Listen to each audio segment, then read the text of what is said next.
And next door to him was Danny Eslick's mother, who was telling him all about the life of Danny Eslick. Very cool.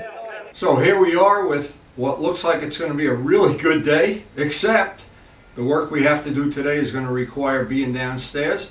We're going to try to get part of, or most of, I don't think all of, that rear wheel buffed, and then that we are then going to be free over the weekend, which is coming up very quickly and supposed to be 3 more days of rain, or cloudy and rainy.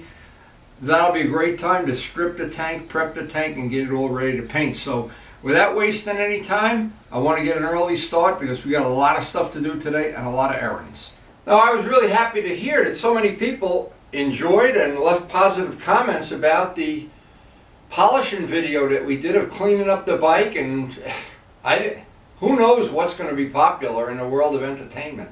Anyway, there is something that entertains me all the time: having nice clean motorcycles, especially when you're riding this crappy weather. Now, I was looking forward to the possibility today would be a riding day, but there's just too many things to do. So I'm excited about the possibility of having that wheel buffed. Then there'll be an assembly, and then we will be ready, hopefully, put the wheels back on a bike. I'll be looking forward to that, among other things. You might hear in the background the chainsaw's running. We got another Treezilla coming down in the neighborhood. Now, this is a time of year I especially like. I get a notice from Motor Vehicle in the mail that I have 4 registrations due. They all come due on the same month, of course. And all 4 of them together, the 4 historic bikes, all come due. And pay, you know, at the bottom of the thing it says pay this amount, 0, 0, 0, 0. I know Luciano likes that too. Everybody that's got a historically registered bike loves that thing of being registered for life. I love it. And it's supposed to go up into the high 30s, low 40s today, which normally would give me, on a day like this, give me an opportunity to ride, but again, we do have errands today. And I'm getting ready to tip the nitro cup here. I think we need extra nitro this morning. But it is supposed to be a decent day, but I really want to get that wheel buffed. Now, as I do every morning, I'm oogling everything, checking everything out. I'm like a little kid in a candy store without the candy. This is the candy here. But anyway, I'm so excited about a couple of things as we're actually coming down a home stretch now, finally. And the fairing parts have gone together. Once this is done, it's going to be really the last big thing. And I've really tried so hard not to get into a pressure thing of, oh, get it done today, get it done today. And so if the plan would probably be today, because we have things to do, try to get half of it done. If we get half of it done, I'll be really happy. But while I'm thinking about that, I'll bring this over to the bench, and I want to have my coffee and check out one of the riding days we had in the last year. And by the way, there's some cool stuff coming from those videos Ray sent. I got riding in an F40 Ford. I got Daytona at the race, some dirt bike stuff, and the thing Ray sent of restoring the original bike that he still owns, the RD350. He took pictures of me riding it. It's all coming on future videos. Now, I also got some old footage of the New Jersey Sport Bike Club when we rode the 50 bike ride. And I've got that on video, and when we got stopped by the cops, and I've got that. I've got a lot of stuff to share on upcoming videos. But what I'm going to try to do, John Pothier, and thank you, John, is helping me restore some of those videos, because what they are, they're videos that were taken on an old flip camera, and they have to be converted, and they have to be I don't know, waxed with Simonize or whatever. That's what John does so well. Hey, these parts came out good. I always like to oogle in the morning. Now, when we come down very soon, we're going to be putting this bike back together. It is going to be like going to the factory and putting a brand new bike together. I really look forward to that. But now I got to have my coffee. What a great way to start off the day, with a cup of nitromethane in your coffee. Look at this. Oh my God. How much fun we had this summer that just went past, and I think this summer coming up. Luciano's got a new bike to play with. We all have toys to play with. Turbo Steve has his 250, among other things. It's just going to be a wonderful summer, but There's nothing better than looking back at these videos on a day when you're freezing and you got to do some work in the shop. It reminds me of why we do all this. And the reason we do all this is because it's fun to ride the bike. It's absolutely fun to ride the bike. So the first step here is to get rid of all the backmasking. And while I'm doing this, just mention it. Again, thank you, Ray. And for people that might not know this, and obviously there's some people that are new to our channel. There's people new every day, in fact. And I'm looking forward very soon to having 7,000 subscribers. We're under that now. But I'm real excited about one thing. What happened years ago is when I was shooting video, I had what's called a flip camera. And the footage from the flip camera, when you convert it, you do lose a little bit of the clarity and stuff. You can still hear the sound real good. But we're going to have to, with John Pothia's help, we're going to convert a lot of that old stuff over. And some of the stuff, here's what's good about having these old videos, and again, thank you, Ray. There's stuff, when I went to Daytona in '09, there's things I forgot. And there's friends of mine like Art Thomas that have passed on, and I get to relive some time with them.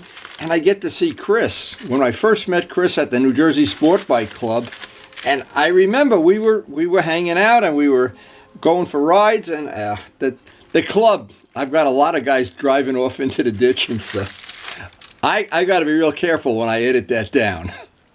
And since Ray sent those DVDs, I've been in such a nostalgic mood looking for other things that I haven't shared, and there are a lot of them.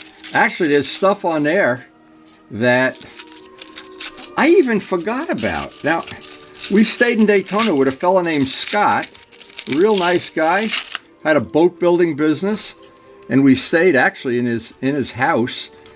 And he had an F40 Ford, and he took us for a ride.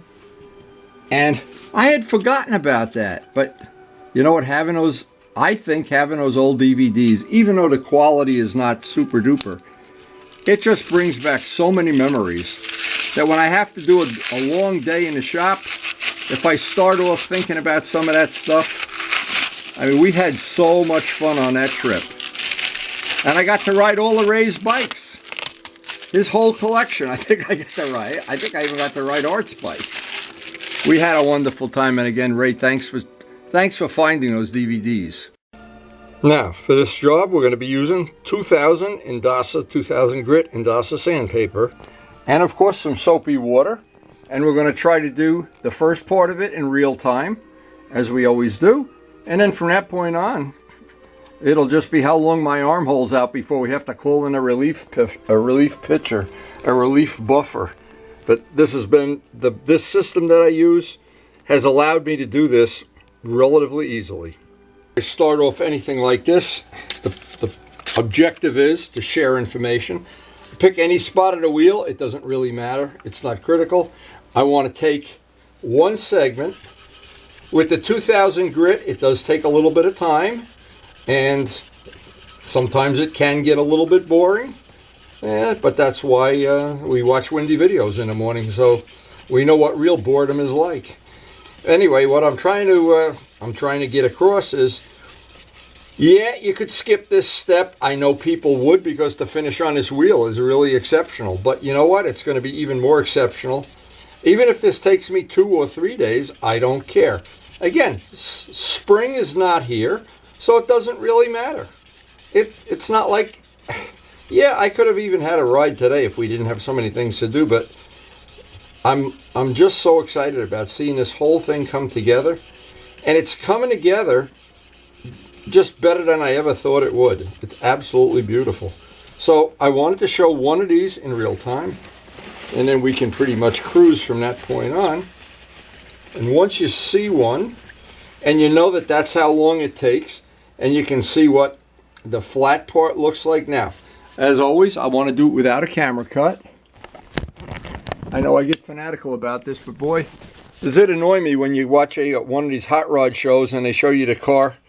They're doing something, all of a sudden the car is done. So you can see the shine. It's flat sanded, and when it's flat sanded with 2000, using the 8065, that's going to buff up like a mirror. And it should be, well, what I'm going to do, and I'll do, this just gets boring after a while. That's why I look in the mirror and watch those rides we had all summer. And boy, once I get that stuff from Ray out on that I can watch it. That trip to Daytona in '09 was a, oh boy, I could go on and on forever about it. But I want to cut up little segments of it and put it at the end of the videos. I think you'll enjoy some of the adventures we had. And I always look at, yeah, there are quicker ways to do things. And of course, you can just go write a check and buy a bike. But there's a satisfaction I get from doing this kind of work, knowing that we have an 11-year-old bike that's going to be very, very unique. To be honest, I have never seen any of these with any kind of real custom work done to them. This might be the first one. Maybe it isn't, but it doesn't even matter since we're not getting paid that much. But even the little things like the instruments, when I put the time into those instruments, I think that's all going to show in the final product. Now, the nice thing about this kind of work is you see the results, the effort that you put into it, either that day or within a couple of days.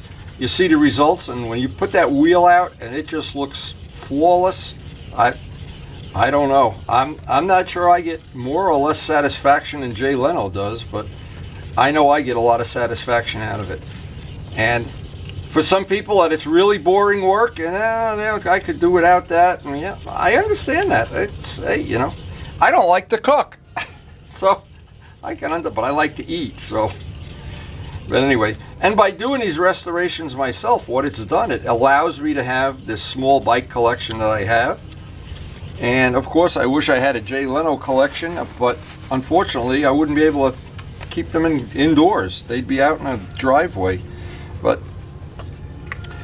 And I have learned the most important thing of all in life, to be happy with what you already have. So this is the way I do it. I break it up into little pieces. In between each spoke, you can see the middle piece is done now on the whole edge. Now I'll go to the outside edge and do between two spokes, and then the last thing is out the edge. But I want to be ultra careful not to break through on these little sharp edges. I'm really cautious of that, especially when I'm working with sandpaper, less with buffing compound, because I don't want to break through and have to do a touch-up. But I do know if I have to do a touch-up, I can do it. I just don't want to have to do it. And this just gets time-consuming. There's just no way, and hours seem to melt away.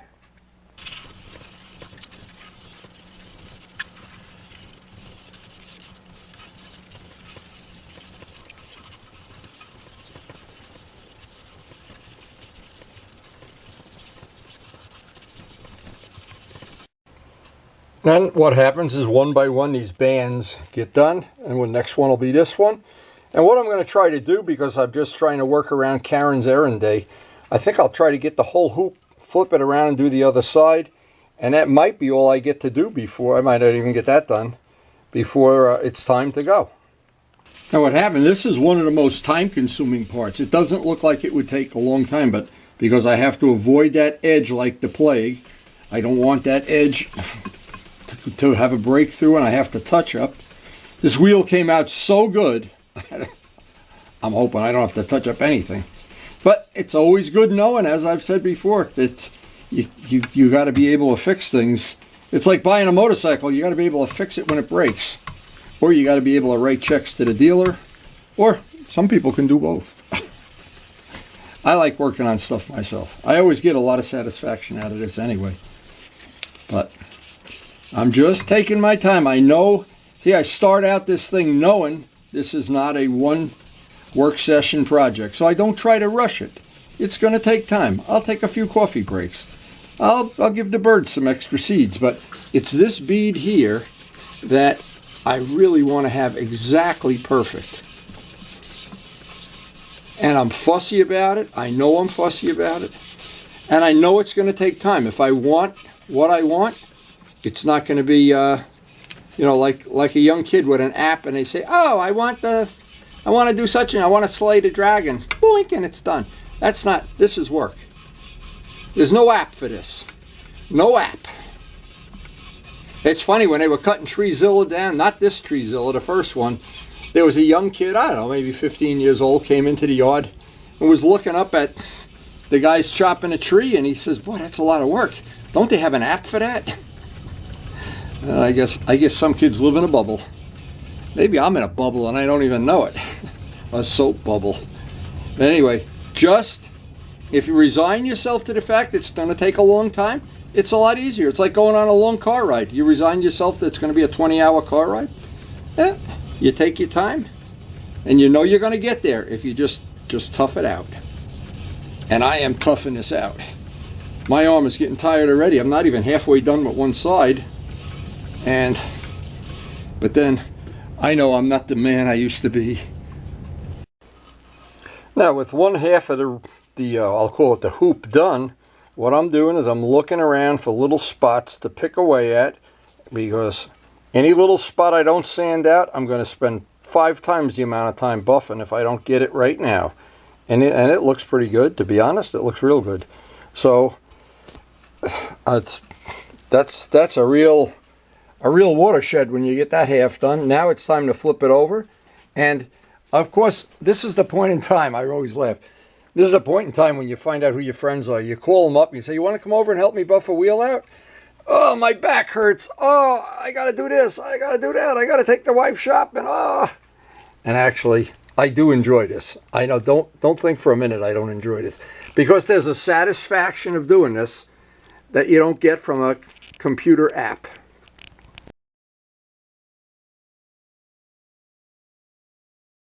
One of the things I always realize is the second side of anything always goes a little bit quicker because you have your rhythm down, and usually by then I've had my 4th cup of coffee, and I wonder what happens to people that don't drink coffee. Do they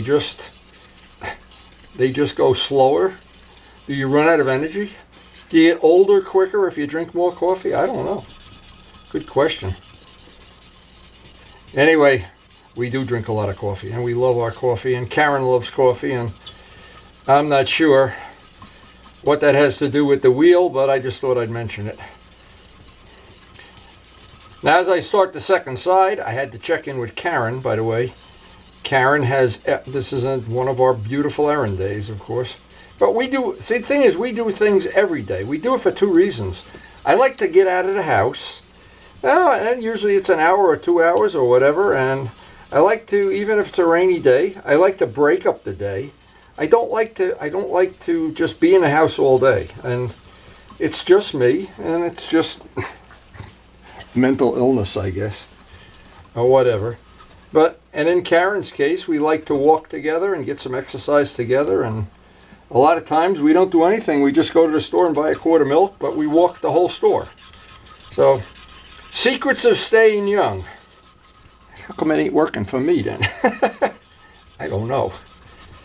Oh boy, I'm telling you. I keep thinking about those videos, and boy, I'm telling you. See, so much of that stuff I've already forgot. I forgot all about the F40 Ford.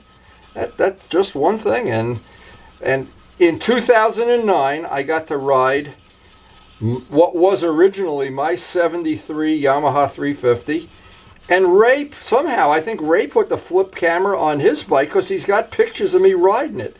And when I got on the gas, that thing had straight open expansion chambers. When I got on the gas, I remember that sound. And I said, oh my God, I almost forgot that. Just amazing. It's why I think every time, like, I only have a few pictures of my father who passed away when I was 7 years old. And what happened is, you know, we didn't have a camera. We were poor, and we sure didn't have money to make enlargements and everything. And so I think what's wonderful about things like modern people like Miles, well, I mean, we've documented every day of his life almost. So, and he probably won't want to look at the videos. So it's like a crazy world, isn't it? Anyway, I was going to say, I turn the sandpaper 90 degrees because I'm always cutting on a new edge. And if you don't do that, you'll wind up using way more 2000 grit paper because you're really only wearing it out right where your fingertips are touching. But oh, it's turning out to be a good day. As I see this come to fruition, I can picture in my mind the day that this is sitting in the driveway, all in one piece. It has a fresh coat of wax on it, and you hit the starter button, and then Karen comes out and says it's going to rain in 15 minutes. Or like I did with the FCR, after 9 months of restoration, the first day out with the bike, you crash it. Let's hope that doesn't happen. Now the good news is it looks like we're going to be able to at least get the hoop wet sanded today, the way it's playing out. But Karen just came down and told me that our errand day has changed into what's going to be a what she calls a major errand day. And so this is going to be the end of the day very soon. But I asked her, and this is why our life works so well, if she could wait about a half an hour and I'd finish. I like to always end a job. It's one of my little idiosyncrasies. I like to end a job that I'm at a break point. I don't like to, like right now, walk away. I like to get to where I have, maybe I could get the whole hoop sanded here in a half an hour. Because usually what we do, we go out in the middle of the day and that's my break point. But if we have 2 or 3 hours of stuff and it's 3 o'clock in the afternoon, well, figure it out. It ain't happening. So, and I think one of the things I remember from modeling, what a lot of people have trouble with, is when they have a job that, like building a model plane, is a lot of hours. The thing is allocating the time out of your personal life to do it. Or let's say like Luciano is another good example. When he's doing a restoration or an engine job, I'd like to break that at a break point. I don't want to have the transmission out and the wires all over the place and things, and then all of a sudden it's time to go shopping. So it's very nice that I got an accommodation from Karen on this, and we will take that to our advantage. But the end game here is to get the hoop wet sanded, and then tomorrow we'll just continue on with the buffing of this, because we're really I've found anytime you rush anything, no matter what it is, when you rush it, you don't enjoy it, and the quality of work goes downhill too.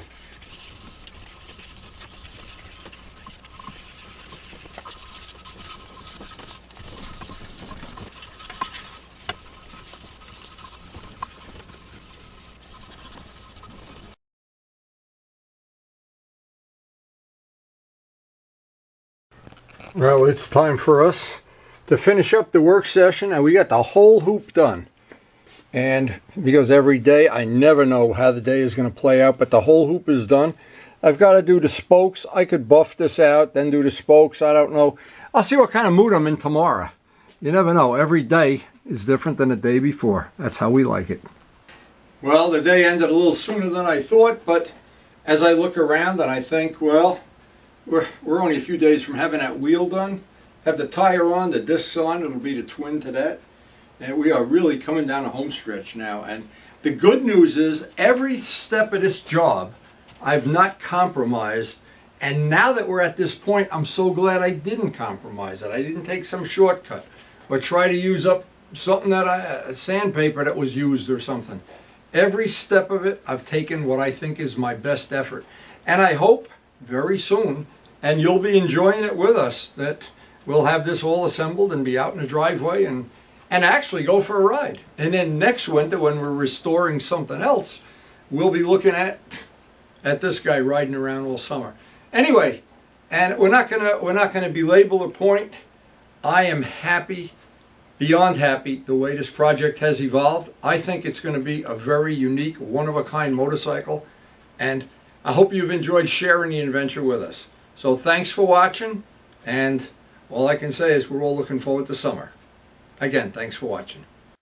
And that's the Viper truck over. So I got home tonight, and I just couldn't resist looking at this. I'm recording it off a TV screen. Of course, John is going to convert this to a real file, but this is part of about 200 hours of video that I got. And this is the fellow we stayed with in Florida in 2009, and his F40 Ford, which he took me for a really good ride. Refused to let me drive it. Said I was unqualified, and of course he's probably right. Here we are going through the gears. Nice straight highway, but there was some really nice twisty roads there too. I didn't even have this on my bucket list. An F40 Ford is a very cool car. Boy, that is some... As I look back at this video, Ray, I can't wait till John has the final conversion on this. Start chopping up little pieces of it. That was a great memory. That's a reason to record video. And this is the other thing that was really fun. We went to the antique bike auction, and boy did they have, I'll bet they had a couple of hundred bikes, of which I'd like to own most of them. I'd like to own all of them. They had 2 or 3 water buffaloes, a whole bunch of H1s. Oh man, Ray, see, this is stuff I'd already forgotten. Can't wait till we get this all converted over. I know this is crappy viewing, but we'll get it done, and then I can use a microphone to talk over it. But this is really what I wanted more than anything else. This was my original race bike, 73. I bought it new, and Ray raced it. I raced it. They even had a wheelie bar on it when I got there. And it's been in a few mishaps. I totally restored this bike, and Kenny Augustine did a lot of the work, and I got to ride it while I was down in Florida. If I remember right. What a job that had to be. Now this is really funny. So many years ago, Ray put the flip camera on, and he had an SV650, and that's me riding it, and I got to go through the gears a few times, but it's a residential area, obviously. This is not Bear Mountain. But the sound, it's the sound. The sound just really floated my boat. This is really nostalgic to me. I really did have, and this is what led me to get that RD that I have. Oh man, I was smelling 2-stroke oil and everything that day. Oh my God, do I love that sound. Now I hope when this footage gets converted it's in decent shape, but I don't know. Boy, that is a memory. That was a turning point in my life right there. Boy, did we have a great time in Daytona. See, you did that right off the bat. You and Kenny. And Kenny Augustine did quite a bit of work on this bike, even though it looks like a swamp rat. Oh yeah. No, Kenny worked on these. Kenny did a lot of stuff on these. I think you said you had like 40 hours work involved. Kenny was a good friend of mine. He was my tenant at one time. What a job. He's passed away since. A world-renowned motorcycle tuner. It's great to just see now. Well, he did a lot of work on his bike, and this was in its prime. This was a pretty cool bike. Me, not so much. Now, when I did the restoration on this, and I have the DVDs of the restoration, some of them, Luciano's actually got a whole set. But it was that ride that we took, and down by Tampa and Spring Hill, I'm not sure what town Ray lived in, and boy, oh boy, what am I glad I recorded this video right now. Amazing. This is the first time I've ridden this bike since 1974. 74. It's now 2010. Oh, it's 2010. I thought it was 2009 for some reason. See, I don't even know what the hell I'm talking about. But I do know, having these videos, if I had videos of my childhood, maybe I should be glad I don't. I don't know. Anyway, Ray, I've got hundreds. I estimate there's 200 hours of video in that pile. There's a stack of about 30 DVDs. Some of them are 2 or 2.5 hours each. And this is so nice that I have this. And late at night like this, before I head out for bed, oh man, this is the neighborhood Ray lives in, of course. This was really something cool. Anyway, we're going to try to put some snippets from these hundreds of hours of video, and like I said, some of the stuff from the New Jersey Sport Bike Club. There's a lot of stuff on there. There's a lot of crashes, in fact. Anyway, we'll be trying to go through it and get some of it out and share it with you. You know, another cool thing we got to do while we were down, and I was down there, and apparently it's 10. I thought it was 09.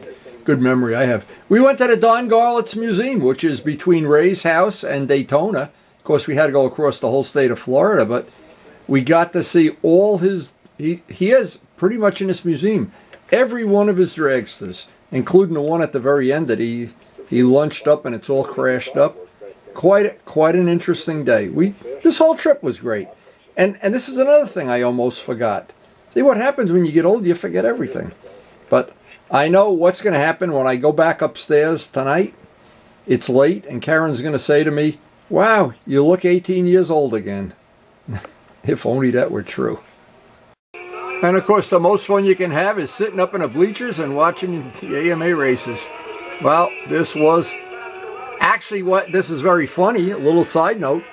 At the time, the year before, Ray had gone and sat in the stands at this really cool place where you can see a lot of the track. And next door to him was Danny Eslick's mother, who was telling him all about the life of Danny Eslick. Very cool. Anyway, we hope you enjoyed the video. There's more of this fancy stuff coming. John's already working on a conversion. And thanks for watching. And we got other cool stuff in there too.